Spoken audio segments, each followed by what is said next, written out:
Tonight, the producers tried to remove any last shred of dignity the women had.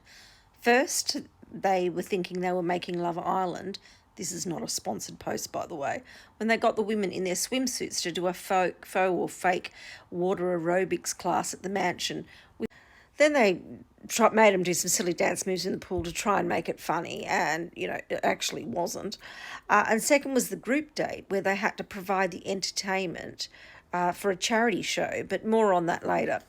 First up, Sam Armitage came into the mansion to ask the probing question, who was catching feelings?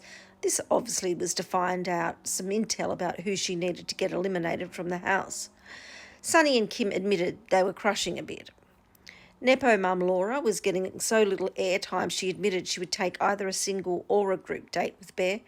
You would have been thinking she'd been on the horse group date if you'd watched the previous episode recap carefully at the beginning of the episode, where she was commenting on Lauren's behaviour on the horse when she was not even there.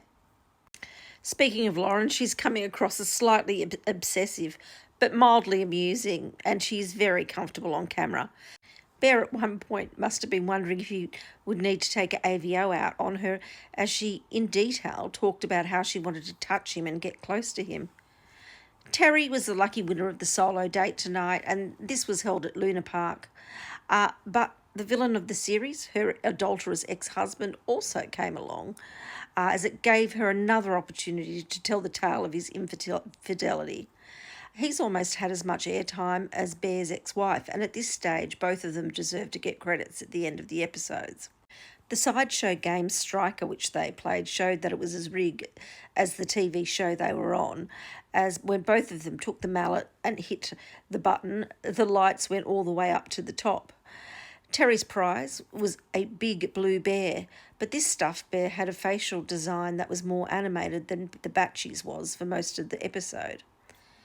After the usual conversation of her bad behaving husband or ex-husband and Bear's perfect marriage to his dead wife, he asked her the hard-hitting question of whether she would be ready for marriage. After some mutterings that kind of gave the vibe that she was, she popped in the zinger, "I don't want to be a nurse or a purse," and I thought, give the lady a standing ovation. Also, did she diplomatically dump him at the end of the date when she said, "You have a place in my heart and I won't forget it"? However, at the end of the date, she received the obligatory kiss and on the lips and the red rose. And then it was time for the group date, which was a charity event to raise money for cancer. But the girls had to